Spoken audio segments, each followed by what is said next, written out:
आकाशवाणी पणजी प्रादेशीक खबरां विभागा वरवीं मोनाली प्रभू तुमकां राष्ट्रीय खबरो दिता। भारताची पेट्रोलियम आनी एलपीजी पुरवणेची स्थिती पुरायपणान सुरक्षीत आनी नियंत्रणांत आसा अशें पेट्रोलियम आनी सैमीक वायू मंत्रालयान परतून सांगलां। सगळ्या किरकोळ इंधन दुकानांनी फावो तो सांठो आसा आनी देशांत खंयच पेट्रोल डिझेल एलपीजीचो उणाव ना अशें मंत्रालयान सांगलां।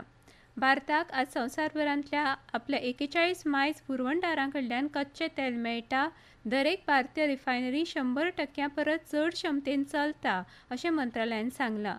भारता कडेन वट्ट 74 दिसांचो राखीव क्षमता आसा जाल्यार प्रत्यक्ष स्टॉक सध्या सुमार 60 दिसांचो आसा। देशभर एलपीजीचो उणाव ना अशें मंत्रालयान म्हळां।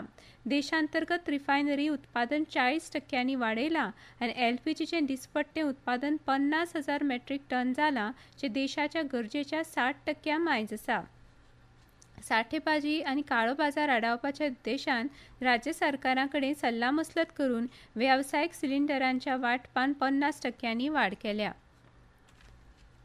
इराणान भारत आनी चीन, रशिया ह्या सारक्या जायत्या आमीक राष्ट्रांक हॉर्मुझ सामुद्रधुनीचो उपेग करपाची परवानगी दिल्या अशें इराणचे परराष्ट्र मंत्री सय्यद अब्बास अराक्ची हांणी सांगलें।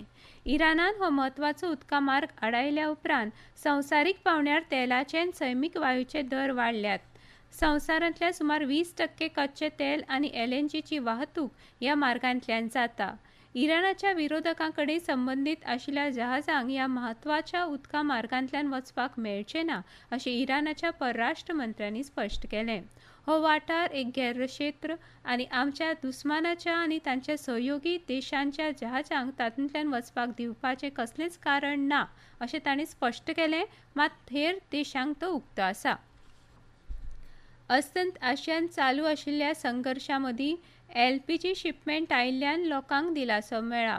काल रातीं 8 वरांच्या सुमाराक अपोलो ओशन हे एलपीजी जहाज न्यू मंगळूर बंदरांत पावलें आनी त्याच रातीं अनलोडिंग ऑपरेशन्स सुरू जालीं। कच्च्या तेलाचे आनीकूय 2 टँकर्स बेगीनूच पावपाची शक्यताय आसा, मात वेळापत्रक अजून निश्चित जावं ना अशी माहिती बंदराच्या अधिकाऱ्यांनी दिली। प्रधानमंत्री नरेंद्र मोदी शेनवारा उत्तर प्रदेशांतल्या जेवरांत नोयडा आंतरराष्ट्रीय विमानतळाच्या पयल्या टप्प्याचें उक्तावण करतले। सुमार 11,200 कोटी रुपया देस्पेस करून हें विमानतळ विकसीत केलां। नोयडा आंतरराष्ट्रीय विमानतळ हें भारतांतल्या सगळ्यांत मोठ्या ग्रीनफील्ड विमानतळ प्रकल्पांपैकी एक आसा। ह्या विमानतळाचें उक्तावण भारताच्या जागतीक विमान वाहतूक केंद्र जावपाच्या प्रवासांतलो एक म्हत्वाचो वाटचिरो। राष्ट्रीय राजधानी क्षेत्राचें एक मुखेल आंतरराष्ट्रीय प्रवेशद्वार म्हूण कल्पना केल्लें हें विमानतळ देशाची विमानतळ मुळावी बांदावळ घटमूट करपाच्या आनी प्रादेशीक आनी आंतरराष्ट्रीय संपर्क सुविधा वाडोवपाच्या दिकेन एक म्हत्वाचें पावल।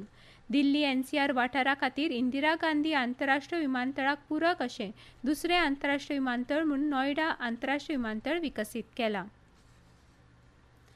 अस्तंत आशियांत संकश्ट आसून लेगीत प्रधानमंत्री नरेंद्र मोदी हांच्या फुडारपणा खाला भारताची अर्थवेवस्था सामकें बरें प्रदर्शन करता अशें संसदीय वेव्हार मंत्री किरण रिजिजू हांणी सांगलां। ते आज नवी दिल्लींत एका खाजगी चॅनलान घडोवन हाडिल्ल्या परिशदेंत उलयताले। भारत उर्जा संसाधना खातीर हेर देशांचेर अवलंबून आसा आनी आपल्या उर्जा आव्हानाक तोंड दिवपा खातीर उपाय काडटा अशें रिजिजू हांणी नमूद केलें। If our ships are passing through Strait of Hormuz, some ships have already passed through and rest are likely to be very soon. That shows the position of India. India is one of the few countries who could speak to all parties. Our Prime Minister had got a call from US President. Our Prime Minister spoke to Israeli Prime Minister. Our Prime Minister spoke to Iranian President. Our Prime Minister spoke to all the head of the government of the Gulf countries. India is today sitting in a very comfortable situation despite challenging atmosphere. It is because of a decisive, very matured leadership. भारतीय हवामान खात्यान केरळ, माहे, कोकण आनी गोंयांत फाल्यां मेरेन हवामान उश्ण आनी दमट आसपाची शक्यताय उक्तायल्या। आनी इतल्यान ह्यो राष्ट्रीय खबरो सोंपल्यो। आकाशवाणी पणजी केंद्राच्यो फुडल्यो राष्ट्रीय खबरो तुमकां आयकुपाक मेळटल्यो फाल्यां सकाळीं 8:40.